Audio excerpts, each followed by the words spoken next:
कखनी जी से पूछो बगल के सहेली कहे हे दीदी जाने छो सब को इतने बते थन राम जी कहीं पूछी लो कि वाजिब में जनकपुर के छिए कि नहीं छिए। और देखिए क्या कहते हैं कि राम जी से पूछे जनकपुर के नारे बता द बबुआ की कहे हो बता द बबुआ हो बता द बबुआ लोगवा दे तकाहे गाले बता द बबुआ लोगवा दे तकाहे गारे बता द बबुआ। राम जी से पूछे ओहो राम जी से पूछे जनकपुर के नारी बता द बबुआ लोगवा दे तकाहे गारे बता द बबुआ लोगवा दे तकाहे गारे बता द बबुआ।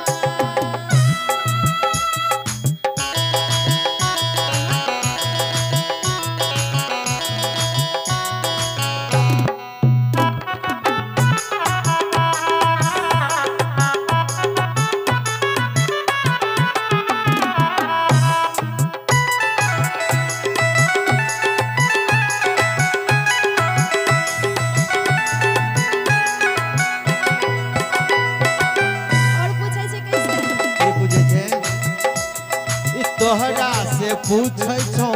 ए धनुषधारी तोहरा से पूछो मैं ओ धनुषधारी तोहरा से पूछो मैं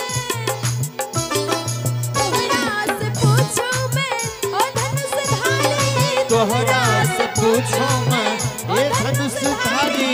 एक भाई गोरे काहे एक भाई गोरे काहे के काहे काड़ी बता द बबुआ लोगवा देत काहे गाड़ी बता द बबुआ लोगवा देत काहे गाड़ी बता द बबुआ। राम जी से पूछे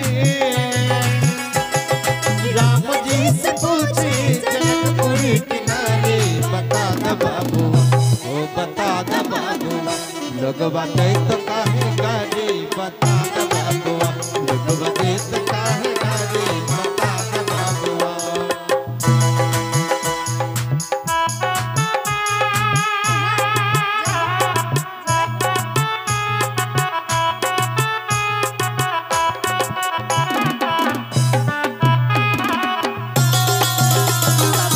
सब कहते हैं मैंने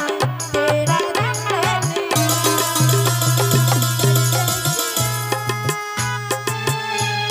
परदेसिया तू है मेरा पिया सब कहते हैं मैंने तेरा रंग लिया सब कहते हैं मैंने तेरा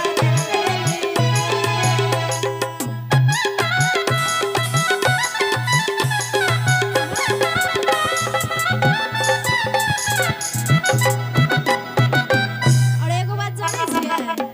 वही बीच में एगो बूढ़ा बाबा बैठल रहे ओकरा देख के सीता के सहेली कहे छै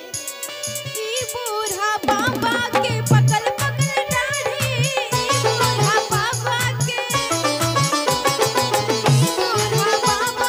पकड़ पकड़ डाढ़ी ई बूढ़ा बाबा के पकड़ पकड़ डाढ़ी देखन में पातर काय भोर थारी बता द बबुआ हे बता द बबुआ लोगवा देत काहे गाड़ी बता द बबुआ लोगवा देत काहे गाड़ी बता द बबुआ। राम जी से पूछो राम जी से पूछो जनकपुर किनारे बता द बबुआ ओ बता द बबुआ लोगवा दे छो काहे गाड़ी बता द बबुआ लोगवा दे तो काहे गाड़ी बता द बबुआ।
देखिए